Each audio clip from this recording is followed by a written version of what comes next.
Voilà, retour sur le plateau avec notre invité spécial de cet après-midi, Monsieur Essor Havana Ahmed Adoyi, président de la commission chargée de suivi de l'exécution du contrat entre l'État togolais et SICPASA. Voilà. En d'autres termes, en tout cas, on va développer tout cela tout à l'heure. Donc, en d'autres termes, la commission qui est chargée du suivi de la réforme de la solution automatisée de marquage des produits. Votre micro, s'il vous plaît. Bonsoir, monsieur le Bonsoir, président. Magloire. Voilà. Ouais. Vous allez bien? Je vais très bien. Super. Merci d'avoir accepté notre invitation. Ça fait vraiment plaisir de l'avoir parmi nos chers amis. Merci. Votre séjour à Kara se passe bien?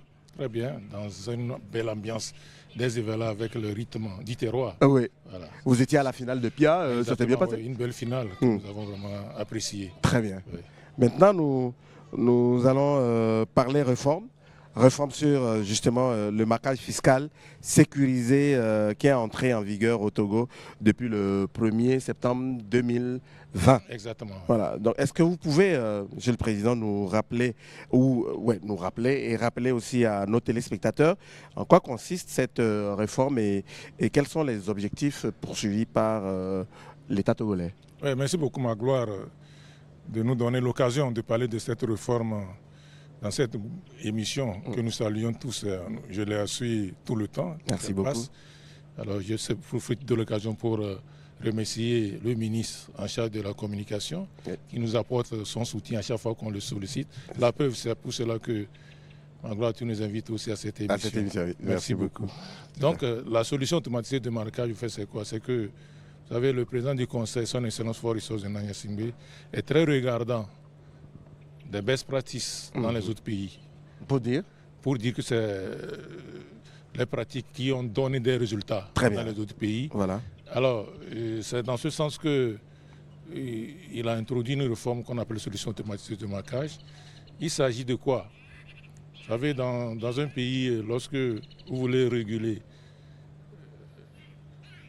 une réforme qui va essayer d'améliorer la recette fiscale, il est nécessaire que vous mettiez en place un système informatique électronique. Alors la SAM d'abord permet d'améliorer la collecte des recettes fiscales en quoi faisant. Vous savez, si vous prenez une bouteille d'eau aujourd'hui dans notre pays, je donne un exemple, je ne fais pas la publicité des marques, Cristal, tout à fait, Voltic, consorts. Vous prenez une bouteille de bière, de malt, produite par la SNB ou bien la BB, vous allez voir un code barre sur le capuchon qui a l'air d'être anodin.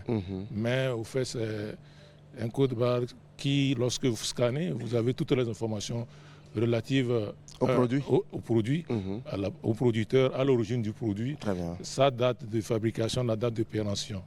Alors là, le marquage permet le comptage des produits. Vous savez, depuis fort longtemps, dans une administration fiscale, il n'est pas possible de savoir exactement quelle quantité de bière, de canettes, d'eau qui sont produites au niveau de notre pays. Aujourd'hui, avec ce système, c'est un système électronique. Lorsque une bouteille est prête à être mise à la consommation, il y a un marquage qui est automatique, c'est-à-dire que nous avons installé sur les chaînes de production, le marquage automatique. Qui permet de marquer tous les produits qui sortent de l'usine immédiatement. Et ces informations sont stockées dans le serveur de l'Office togolais des recettes. Donc, ça fait qu'aujourd'hui, au niveau de notre pays, le gouvernement n'a plus de soucis en ce qui concerne combien ces industries viendront payer aux impôts par rapport aux assises, à la TVA. Et puis ça permet en même temps aussi d'avoir une idée exacte de leur chiffre d'affaires et aussi calculer les impôts sur les sociétés. Second objectif aussi par le marquage, c'est les consommateurs. Ce marquage permet de tracer les produits à telle enseigne que lorsqu'un produit est introduit, qu'il soit fabriqué ou bien importé, le marquage permet de connaître l'origine du produit. Alors en principe, le marquage nous permet d'éviter les produits frélatés. Alors lorsqu'on consomme un produit qui est marqué et qui a un souci, il est facile de détecter en même temps le produit et puis sortir tout ce produit de la chaîne de production. Très bien. Donc, en principe, si c'est les consommateurs que le gouvernement veut protéger, ça veut dire que les consommateurs doivent jouer leur partition. En faisant attention aux produits qu'ils veulent acheter. Très bien. Il faut toujours qu'ils achètent les produits qui sont marqués. Qui sont marqués, voilà. Voilà. Quand vous voulez consommer, que ce soit les eaux, les bières, les soft drinks, les jus de fruits et puis les vins, les beurres, les champagnes, il faut vous assurer que ce produit est marqué. Et pour s'assurer, juste un petit rappel, que faut-il faire? Il faut juste visuel. D'abord, il y a ce qu'on appelle le contrôle visuel.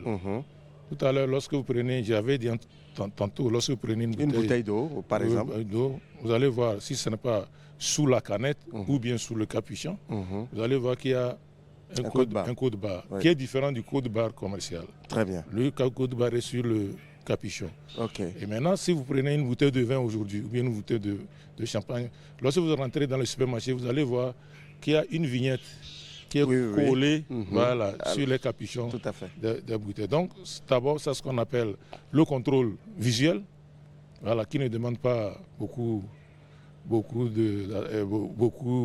de technicité, mais il y a ce que nous appelons le SAM mobile. Okay. En principe, depuis que nous avons lancé le SAM mobile il y a 2 ans, les jeunes que nous avons devraient même télécharger ce SAM mobile. C'est sur iOS ou bien sur Android. Okay. Vous téléchargez. Ça fait que, bon, il y a certains qui l'ont. Ils s'amusent quand ils veulent consommer un produit et ils essaient de scanner. Oui. Ils disent, ah oui, vraiment, je suis rassuré que ce produit-là est de bonne qualité. Voilà. Donc, il y a le contrôle visuel et puis le contrôle qui est électronique avec les mobiles que les consommateurs détiennent. Très bien. Merci. Très bien. Et on se rappelle, le gouvernement a récemment adopté 3 arrêtés ministériels visant justement à renforcer le dispositif de marquage fiscal sécurisé.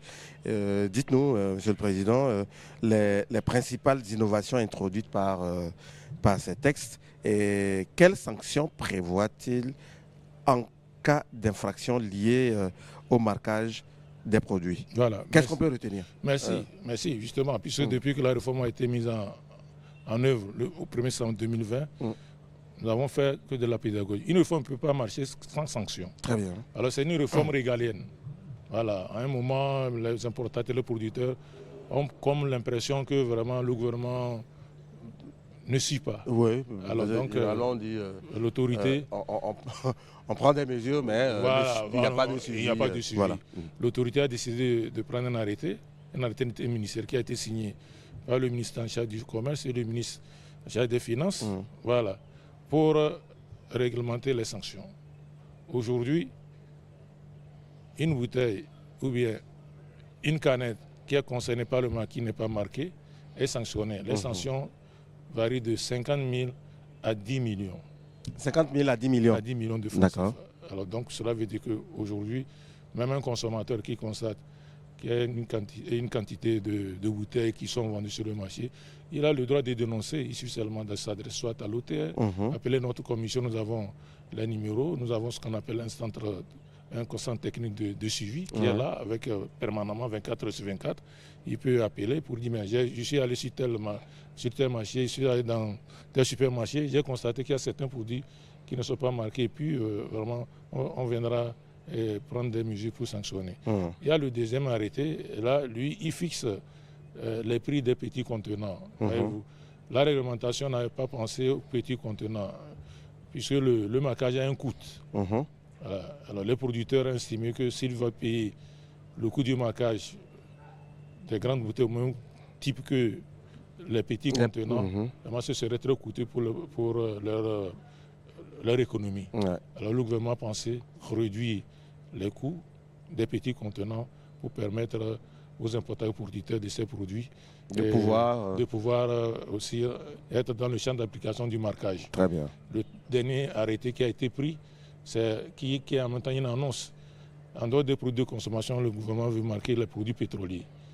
On avait déjà commencé par marquer le gasoil qu'on appelle gasoil industriel, parce que le gouvernement a accordé une réduction de 50% sur le gasoil industriel pour permettre à nos industries de ne pas avoir un coût exorbitant sur les charges de production en ce qui concerne.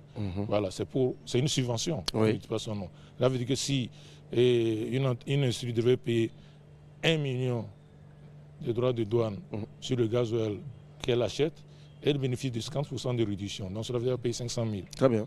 Alors, qu'est-ce que le gouvernement a constaté, c'est que même les lavasseurs, tout le monde est rentré dans l'industrie. Voilà, la revendeur du beignet dit industrie. Ça fait qu'à un moment, tout le monde bénéficiait de ça. Le gouvernement dit que la récréation est terminée. Il faut réglementer. Très bien. Donc là, nous avons le marquage spécial pour les produits pétroliers. C'est quoi? C'est que c'est un rhum qu'on introduit selon le volume. Voilà. Les camions citernes, quand ils se transportent, vous allez voir, c'est écrit 10 000, 5 000, des compartiments. Alors, par compartiment, il y a une quantité de rhum qu'on introduit qui permet de marquer et de tracer. Ça fait que le gazole industriel qui est accordé à une industrie, lorsqu'on le retrouve dans les gérances, cela veut dire qu'il y a quelque chose qui s'est passé. Wow. Avant, ces produits se retrouvaient encore dans les gérances libres et les gens vendaient sans avoir payé les taxes. Bon, le gouvernement veut faire une extension. Voilà. Du gaz industriel maintenant, l'extension sera faite maintenant sur le gaz routier. Donc désormais, tous les camions qui circulent sur le territoire, bien qui achètent le camion sur le territoire, auront acheté du gazole qui est marqué. Très bien. Secondo, même nous-mêmes qui roulons en moto et puis en voiture, nous aurons acheté aussi les super qui seront aussi marqués. Donc sur toute l'étendue du territoire, au plus tard le 31 juin 2027, tous les produits seront marqués. Après ça, si l'on ne respecte pas la réglementation aussi, il y a aussi des sanctions qui ont été prévues pour ça. Super. Les amis, vous êtes là? Je vous en parle là. Ah ouais, vous êtes restés attentifs pour mieux écouter. Question ou... Oui? Pour mieux... Tout est bon. Bon, après, je vais vous poser des questions. Si vous avez bien suivi. Voilà, Monsieur le Président, on va poursuivre.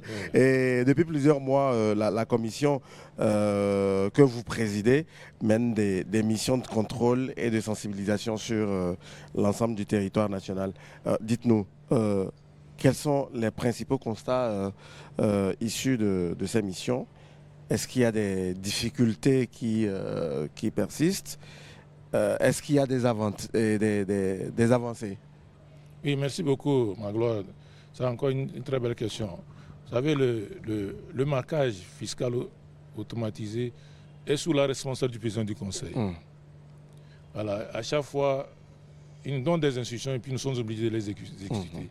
Donc depuis le 1er septembre 2020, le constat a été fait qu'au niveau des régions, surtout de l'intérieur, il y a des produits non marqués qui continuent par circuler. Même Lomé, il y en a, même l'intérieur. Alors là, il nous a instruit vraiment d'aller voir dans les régions pour mesurer ce qu'on appelle le taux de conformité. Alors le constat a été fait que de la région des savanes jusqu'à la région des plateaux, le taux de conformité tourne autour de 30% de façon globale. Donc cela veut dire que le taux de non-conformité autour de 70%. Voilà. Donc cela veut dire que la réforme n'a pas encore porté ses fruits. Alors que la réforme, c'est pour améliorer les recettes fiscales, en vue de permettre au gouvernement d'avoir des moyens financiers pour recruter. Il y a beaucoup de jeunes qui ont fréquenté, ils ont des diplômes. L'État a besoin des ressources pour pouvoir les recruter. En dehors de ça aussi, il y a les routes, il y a les écoles.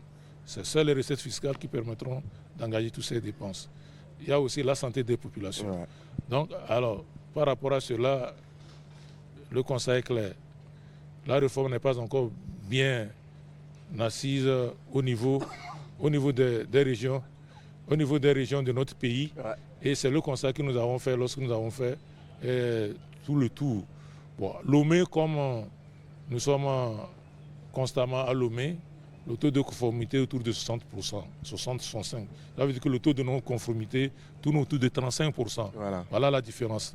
Voilà, donc cela veut dire qu'il va falloir vraiment imaginer autrement la gestion de la réforme au niveau intérieur. Monsieur le Président, on va poursuivre.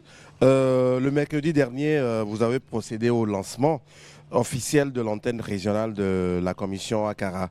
Quels sont les objectifs justement de